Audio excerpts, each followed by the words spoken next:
জন্মৰ certificate apply কৰা part 2 ভিডিঅ'ত আপোনাক স্বাগতম জনাইছো। আপুনি নিশ্চয় জানে মই আগতে এটা ভিডিঅ' বনাইছিলো আৰু সেই ভিডিঅ'ত মই দেখুৱাইছিলো জন্মৰ সাৰ্টিফিকেট এপ্লাই কৰিবলৈ হলে এটা আইডি পাছৱৰ্ডৰ প্ৰয়োজন হয় আৰু সেইটো ভিডিঅ'ত মই আইডিটো বনোৱাৰ সম্পূৰ্ণ প্ৰচেছ দেখুৱাইছিলো। সেইটো ভিডিঅ'ৰ লিংকটো মই এইটো ভিডিঅ'ৰ ডেছক্ৰিপশ্যনত দি দিছো আৰু আজিৰ এই ভিডিঅ'টোত মই আপোনাক দেখুৱাম আপুনি সেইটো ভিডিঅ'ত বনোৱা আইডিটো ইউজ কৰি আপুনি আপোনাৰ ঘৰত বহি আপোনাৰ কম্পিউটাৰ বা মোবাইলৰ পৰা আপোনাৰ নিজৰ বা আপোনাৰ পৰিয়ালৰ যিকোনো মানুহৰ যিসকলে আগত জন্মৰ সাৰ্টিফিকেট বনোৱা নাই তেখেতসকলৰ পাৰমিশ্যন ফৰ দিলে বাৰ্থ ৰেজিষ্ট্ৰেশ্যন কাৰণে কেনেকৈ এপ্লাই কৰিব আজিৰ এই ভিডিঅ'ত মই আপোনাক সম্পূৰ্ণ প্ৰচেছটো দেখুৱাই দিম। আপুনি ফৰ্ম ফিল আপ কেনেকৈ কৰিব, ডকুমেণ্ট কেনেকৈ আপলোড কৰিব, ফাইনেল সাবমিট কেনেকৈ কৰিব, পেমেণ্ট কেনেকৈ কৰিব, পেমেণ্ট কৰাৰ পাছত আপুনি এপ্লিকেশ্যন ডাউনলোড কেনেকৈ কৰিব, লাষ্টত আপুনি এপ্লিকেশ্যন ষ্টেটাছ কেনেকৈ ট্ৰেক কৰি চাব, সম্পূৰ্ণ প্ৰচেছকেইটা মই আপোনাক আজিৰ এইটো ভিডিঅ'ত ষ্টেপ বাই ষ্টেপ দেখুৱাই দিম। ভিডিঅ'টো স্কিপ নকৰাকৈ সম্পূৰ্ণ শেষলৈকে চাই থাকিব।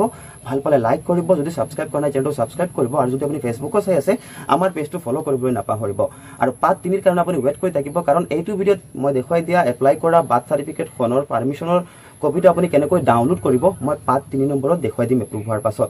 তেন্তে বলক আমি ভিডিঅ'টোলৈ আগবাঢ়ো আৰু মই আপোনাক দেখুৱাই দিওঁ আপুনি পাৰমিশ্যন ফৰ দিলে বাৰ্থ ৰেজিষ্ট্ৰেশ্যনৰ কাৰণে কেনেকৈ এপ্লাই কৰিব আপোনাৰ মোবাইল বা কম্পিউটাৰৰ পৰা।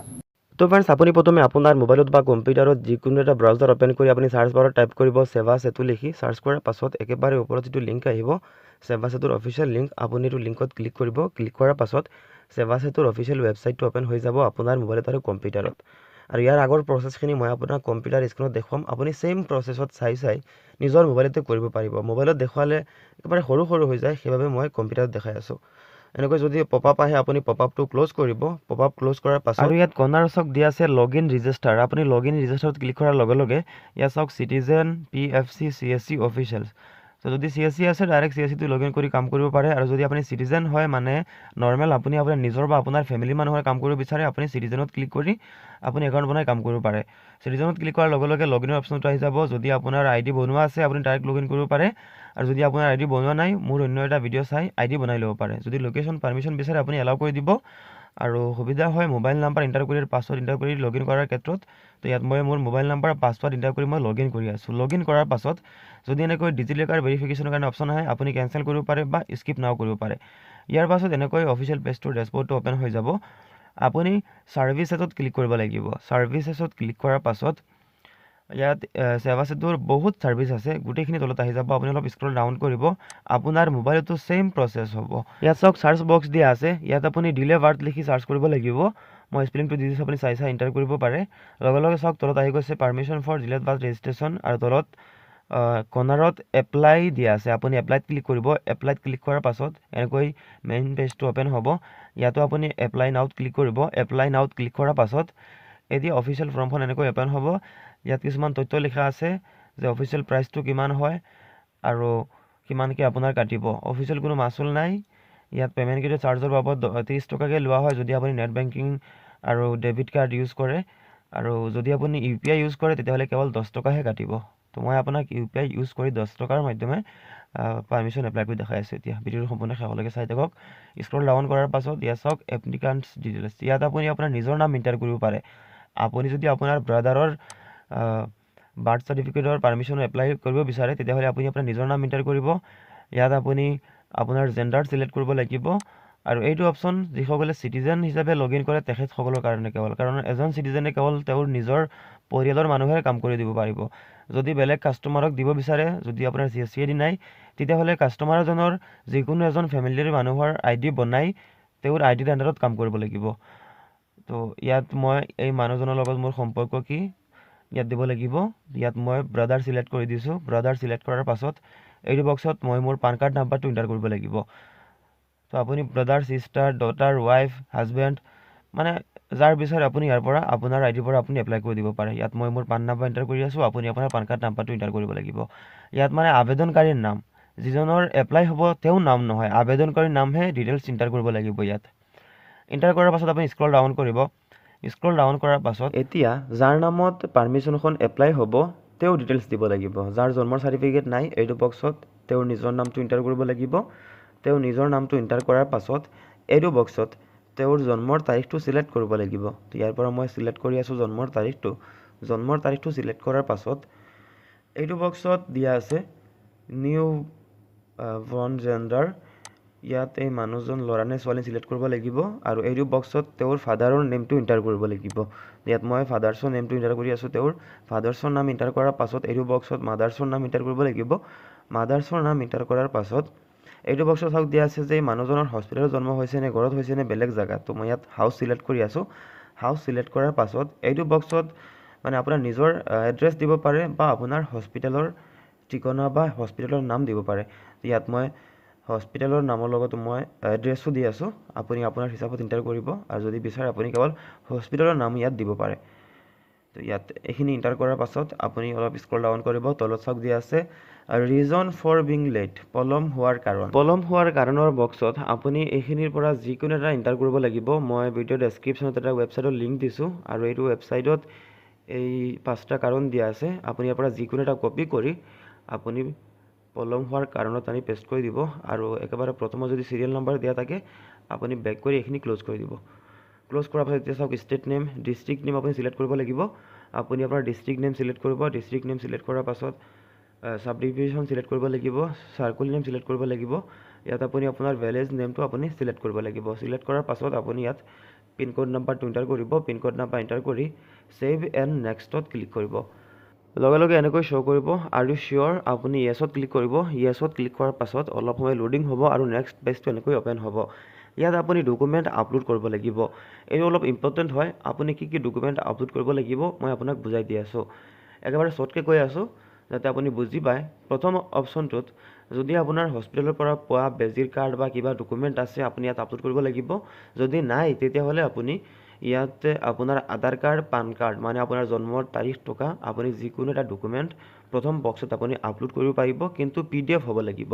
আপুনি PDF কেনেকৈ বনাব সেইটো প্ৰচেছ বাৰু মই দেখাই আছোঁ। এতিয়া মই আপোনাক 2 নম্বৰ ডকুমেণ্টৰ অপশ্যনৰ বিষয়ে কৈ আছোঁ। 2 নম্বৰত যদি আপুনি আপোনাৰ স্কুল চাৰ্টিফিকেট আছে আপুনি ইয়াত আপলোড কৰিব পাৰে বা এডমিট কাৰ্ড আপলোড কৰিব পাৰে। আৰু যদি আপোনাৰ এডমিট কাৰ্ড, স্কুল চাৰ্টিফিকেট দুয়োটাৰ পৰা এটাও ডকুমেণ্ট নাই তেতিয়াহ'লে আপুনি আপোনাৰ ফাদাৰ্ছৰ যিকোনো এটা ডকুমেণ্ট ইয়াত আপলোড কৰিব পাৰে।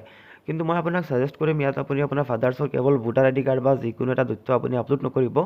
ইয়াত আপুনি আপোনাৰ গ্ৰেণ্ডফাদাৰৰ 1966ৰ চাৰ্টিফাইড কপি, আপোনাৰ ফাদাৰ্ছৰ 1907ৰ বা নতুন এখন আপুনি আৰু লগতে নতুন এখন ভোটাৰ লিষ্ট আপুনি ইয়াত একেলগে এটা PDFতে মাৰ্জ কৰি ইয়াত আপুনি আপলোড কৰি দিব, যাতে ডকুমেণ্টত মানে চিৰিয়েল ৱাইজ 1966ৰ পৰা আৰম্ভ কৰি বা 71ৰ পৰা আৰম্ভ কৰি আপোনাৰ গ্ৰেণ্ডফাদাৰৰ পৰা আপোনাৰ ফাদাৰ আৰু আপোনাৰ ফাদাৰৰ পৰা আপুনিলৈকে যাতে লিংক ইয়াত দেখাই দিয়ে। 3 নম্বৰ ডকুমেণ্ট আপুনি আপলোড কৰিব লাগিব এফিডেভিট। তো এফিডেভিট আপুনি 100 টকা 200 টকাত বনাই ল'ব পাৰিব, কিন্তু মই আপোনাক ছাজেষ্ট কৰিম আপুনি এফিডেভিটখন ষ্টাম্প পেপাৰ টকা আপুনি মেজিষ্ট্ৰেটৰ ষ্টাম্প টকা আপুনি এফিডেভিট ইয়াত আপলোড কৰিব, যাতে এইখন এপ্লিকেশ্যন ৰিজেক্ট হোৱাৰ কোনো চান্সে নাথাকে। কাৰণ ইয়াত মেজিষ্ট্ৰেটৰ এফিডেভিট বিচাৰি আছে। যদি আপুনি নটাৰী নৰ্মেল যদি আপুনি কৰে ইয়াত আপলোড কৰি দিয়ে তেতিয়াহ'লে আপোনাৰ এপ্লিকেশ্যন ৰিজেক্ট হোৱাৰো চান্স আছে। সেইবাবে মই আপোনাক ছাজেষ্ট কৰিম আপুনি মেজিষ্ট্ৰেট কৰা ইয়াত আপুনি আপলোড কৰিব। 4 নম্বৰ এনি আদাৰ ডকুমেণ্টত আপুনি আপোনাৰ পান কাৰ্ড, ভোটাৰ ID আপুনি যিকোনো এটা দিব পাৰে, নতুবা আপুনি গাঁওবুঢ়াৰ কাগজ ইয়াত আপুনি আপলোড কৰিব পাৰে। আকৌ কিন্তু গাঁওবুঢ়াৰ কাগজখন কিন্তু মেণ্ডেটৰী নহয় যে গাঁওবুঢ়াৰ কাগজখন লাগিবই, ইয়াত ক'তো লিখা নাই। যদি আপুনি গাঁওবুঢ়াৰ কাগজ আনিব নোৱাৰে তেতিয়াহ'লে ইয়াত আপুনি আপলোড নকৰিব, একো প্ৰব্লেম নাই। বা গাঁওবুঢ়াই যদি পইচা বেছি কৈ আছে বা পইচা লৈ আছে তেতিয়াহ'লে ইয়াত আপুনি আপলোড নকৰিব গাঁওবুঢ়াৰ চাৰ্টিফিকেট, তেতিয়া আৰু কি প্ৰব্লেম। কাৰণ ইয়াত চৰকাৰী হিচাপত একো বিচাৰে নাই গাঁওবুঢ়াৰ চাৰ্টিফিকেট। তথাপিও মই মোৰ আধাৰ কাৰ্ড ইয়াত আপলোড কৰি আছোঁ আৰু মই এতিয়া দেখুৱাম আপোনাক কেনেকৈ আপুনি নৰ্মেল মোবাইলৰ পৰা ফটো কেপচাৰ কৰা এটা ফটো আপুনি কেনেকৈ PDF বনাব। ইয়াৰ বাবে আপুনি নতুন এটা টেব অ'পেন কৰিব আৰু JPG to PDF লিখি চাৰ্চ কৰি প্ৰথম লিংক ভিজিট কৰিব। চিলেক্ট JPG ইমেজত ক্লিক কৰি আপুনি আপোনাৰ মোবাইলৰ পৰা ফটো যিটো কেপচাৰ কৰিছে আপুনি সেইটো ইয়াত চিলেক্ট কৰি আপলোড কৰিব আৰু ইয়াত অলপ সময় প্ৰচেছিং হ'ব, লগে লগে ডাউনলোড কৰাৰ অপশ্যন আহি যাব। আপুনি ডাউনলোড কৰি PDF হিচাপত আপুনি আপলোড কৰিব পাৰে। এতিয়া মই গোটেইখিনি ডকুমেণ্ট ইয়াত মই আপলোড কৰি আছোঁ এটা এটাকৈ। গোটেইখিনি ডকুমেণ্ট আপলোড কৰাৰ পাছত আপুনি ছেভ এণ্ড নেক্সটত ক্লিক কৰিব। ছেভ এণ্ড নেক্সটত ক্লিক কৰাৰ পাছত নেক্সট পেজটো এনেকৈ অ'পেন হ'ব। ইয়াত প্ৰথমত আবেদনকাৰী বিৱৰণ দিয়া থাকিব, তলত দিয়া থাকিব যাৰ নামত এপ্লাই হৈছে আৰু একেবাৰে তলত দিয়া থাকিব আমি যিকেইখন ডকুমেণ্ট আপলোড কৰিছোঁ ইয়াৰ আপুনি ভিউ চেক কৰি চাব পাৰে ডাউনলোড কৰি। তো মই নাচাওঁ, যদি আপুনি বিচাৰে আপুনি প্ৰিণ্ট কৰিব পাৰে। মই আপোনাক ছাজেষ্ট কৰিম আপুনি ডাইৰেক্ট ইয়াৰ পৰা প্ৰিণ্ট নকৰিব, আপুনি মেক পে'মেণ্টত ক্লিক কৰিব। মেক পে'মেণ্টত ক্লিক কৰাৰ পাছত এনেকৈ প্ৰচেছিং দেখুৱাব, আপুনি ৱেইট কৰিব। ৱেইট কৰি আপুনি কেনেকৈ পে'মেণ্ট কৰিব মই আপোনাক দেখুৱাই আছোঁ। আপুনি পেজটো ৰিফ্ৰেছ নকৰিব, আপুনি পেজটো কেনচেলো নকৰিব, আপুনি কেৱল ৱেইট কৰি থাকিব। পে'মেণ্ট গেটৱে ছাৰ্ভাৰত বহুত প্ৰব্লেম দি আছে চেবাচেটোৰ। চাওক পে'মেণ্ট কৰাৰ অপশ্যনটো আহি গৈছে। আপুনি স্ক্ৰল ডাউন কৰিব, স্ক্ৰল ডাউন কৰি ইয়াত চাওক ইণ্টাৰনেট বেংকিং আৰু পে'মেণ্ট গেটৱে। আপুনি পে'মেণ্ট গেটৱে চিলেক্ট কৰিব আৰু চিলেক্ট বেংকত ক্লিক কৰি ইয়াত 3টা বেংক দেখিবলৈ পাব। আপুনি ইয়াৰ পৰা যিকোনো এটা বেংক চিলেক্ট কৰিব পাৰে। মই 2 নম্বৰ বেংকটো চিলেক্ট কৰি আছোঁ। ইয়াত মানে আপোনাৰ বেংক নহয়, এইটো পে'মেণ্ট গেটৱেৰ বেংক হয়। আৰু এইটো বক্সত টিক মাৰ্ক কৰিব আই এগ্ৰী আৰু প্ৰচিড ফৰ পে'মেণ্টত ক্লিক কৰিব। প্ৰচিড ফৰ পে'মেণ্টত ক্লিক কৰাৰ পাছত নেক্সট পেজটো আহোঁতে অলপ সময় লাগিব পাৰে, আপুনি ৱেইট কৰিব। পে'মেণ্ট গেটৱেৰ ছাৰ্ভাৰ বহুত বিজি হয়, আপুনি ৱেইট কৰিব। এয়া চাওক লোডিং হৈয়ে আছে। এনেকৈ লগে লগে এটা GRN নাম্বাৰ দিব, আপুনি এইটো কপি কৰি ৰাখিব পাৰে বা আপুনি স্ক্ৰীনশ্বট কৰি ৰাখি দিব পাৰে। আৰু লগে লগে চাওক এয়া চাওক IDFC পে'মেণ্ট গেটৱেৰ অপশ্যনটো অ'পেন হৈ গৈছে। ইয়াত GRN নাম্বাৰ এটা আছে, এইটো মই কপি কৰি লৈছোঁ আৰু এইটো বক্সত মই টিক মাৰ্ক কৰি প্ৰচিড ফৰ পে'মেণ্টত ক্লিক কৰিছোঁ। এতিয়া নেক্সট পেজত এনেকৈ পে'মেণ্ট কৰাৰ অপশ্যনকেইটা আহি গৈছে। ইয়াত চাওক UPI দিয়া আছে, ইয়াত মই UPIত ক্লিক কৰিছোঁ। ক্লিক কৰাৰ পাছত ইয়াত যদি আপুনি মোবাইলৰ পৰা কৰি আছে তেতিয়াহ'লে ডাইৰেক্ট ফোনপে', পে'টিএম, গুগল পে'ৰ পৰা আপুনি পে' কৰিব পাৰিব। মই যিহেতু আপোনাক কম্পিউটাৰ স্ক্ৰীণত দেখাই আছোঁ, সেইবাবে মই এইটো QR কোড স্কেন কৰি মই 10 টকাটো পে' কৰি দি আছোঁ। পে'মেণ্ট কৰাৰ পাছত পে'মেণ্ট অট'মেটিক কেপচাৰ হ'ব। আপুনি পেজটো ৰিফ্ৰেছ নকৰিব, পেজটো বেক নকৰিব, নহ'লে আকৌ আপোনাৰ পে'মেণ্টটো এনেই গুচি যাব। তো মোৰ পে'মেণ্ট হৈ গৈছে, চাওক কিমান সময় লাগে একচেপ্ট কৰোঁতে। মই ৱেইট কৰি আছোঁ। এয়া চাওক একচেপ্ট হৈ গৈছে আৰু ইয়াত ষ্টেটাছো ছাকচেছ দেখাইছে। পে'মেণ্ট ৰিচিভ অট'মেটিক ডাউনলোড হৈ যায়, কিন্তু এপ্লিকেশ্যনৰ একনলেজমেণ্ট ৰিচিপ্টখন নিজে ডাউনলোড কৰিব লাগে আৰু পে'মেণ্ট ভেৰিফাই কৰিব লাগে। তো ইয়াত লোডিং হৈয়ে আছে আৰু পেজটো লোডিং হৈয়ে থাকিব। তো এইটোৰ প্ৰচেছটো অলপ বেলেগ হয়, মই আপোনাক দেখাই আছোঁ। আপুনি গোটেইকেইটা টেপ ক্ল'জ কৰি দিব। টেপ ক্ল'জ কৰি আপুনি আপোনাৰ চেবাচেটু পৰ্টেলৰ অফিচিয়েল হোম পেজ যিটো আছে, আপোনাৰ এটি লগইন কৰাৰ পাছত যিটো হোম পেজ আহে, আপুনি সেইটো হোম পেজত ভিজিট কৰিব আৰু আপোনাৰ একাউণ্টৰ চাওক দিয়া আছে মাই এপ্লিকেশ্যন। আপুনি মাই এপ্লিকেশ্যনত ক্লিক কৰিব। ক্লিক কৰাৰ পাছত আপুনি স্ক্ৰল ডাউন কৰিব। আপুনি যিকেইটা বাৰ্থ চাৰ্টিফিকেট এপ্লাই কৰিছিলে আৰু পে'মেণ্ট পেণ্ডিং আছে, আপুনি ইয়াত ভেৰিফাই পে'মেণ্ট বা ভেৰিফাই পে'মেণ্ট ষ্টেটাছত আপুনি ক্লিক কৰিব। তো মই ইয়াত ক্লিক কৰি আছোঁ। ইয়াত ক্লিক কৰাৰ পাছত অলপ সময় ৱেইট কৰিব লাগিব, মানে পে'মেণ্টটো ভেৰিফাইড হৈ যায়। 10ৰ পৰা 15 মিনিটমান সময় লাগে, লগে লগে ভেৰিফাইড নহয়। তো মই 10-15 মিনিটমান পাছত মই আপোনাক দেখাই আছোঁ।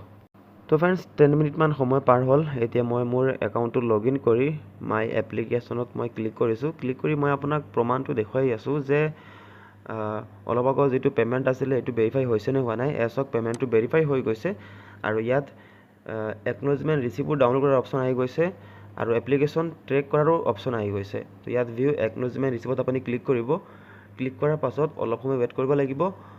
এইটো আহিলে আপুনি ক্ল'জ কৰি দিব আৰু এয়া চাওক আপোনাৰ এপ্লিকেশ্যন ৰিচিপ্ট, যে আপুনি পাৰ্মিশ্যন ফৰ ডিলে বাৰ্থ ৰেজিষ্ট্ৰেশ্যনৰ কাৰণে আপুনি এপ্লাই কৰিছে। এইখন হৈছে ইংলিছ আৰু অসমীয়া দুয়োটা ভাষাত লিখা ৰিচিপ্ট। ইয়াৰ পৰা আপুনি প্ৰিণ্ট ইন এছামিজ আৰু প্ৰিণ্ট ইন ইংলিছ দুয়োটা কৰিব পাৰে। আপোনাৰ মোবাইলৰ পৰা আপুনি PDF ছেভ কৰিব পাৰে আৰু যদি আপুনি কম্পিউটাৰ ব্যৱহাৰ কৰি আছে, আপুনি ডাইৰেক্ট আপুনি প্ৰিণ্টাৰ চিলেক্ট কৰি আপুনি প্ৰিণ্ট আউট ল'ব পাৰে। এতিয়া মই ট্ৰেক কৰি দেখাই আছোঁ application status. Application status track কৰি চোৱাৰ বাবে আপুনি আকৌ আপোনাৰ প্ৰফাইলত যাব আৰু মাই এপ্লিকেশ্যন ইয়াত চাওক দিয়া আছে ট্ৰেক প্ৰচেছ। আপুনি ইয়াত ক্লিক কৰিব। ক্লিক কৰাৰ লগে লগে আপোনাৰ এপ্লিকেশ্যন হিষ্ট্ৰী ইয়াত শ্ব' কৰিব। তো এপ্ৰুভ হোৱাৰ পাছত মই ভিডিঅ' দিম আপোনাক। ভিডিঅ'টো শেষলৈকে চোৱাৰ বাবে আপোনাক বহুত বহুত ধন্যবাদ। আৰু সেইটো ভিডিঅ' পোৱাৰ বাবে আপুনি আমাৰ চেনেলটো ফ'ল' কৰিব নাপাহৰিব আৰু যদি ইউটিউবত চাই আছে ছাবস্ক্ৰাইব কৰিবলৈ নাপাহৰিব। ধন্যবাদ।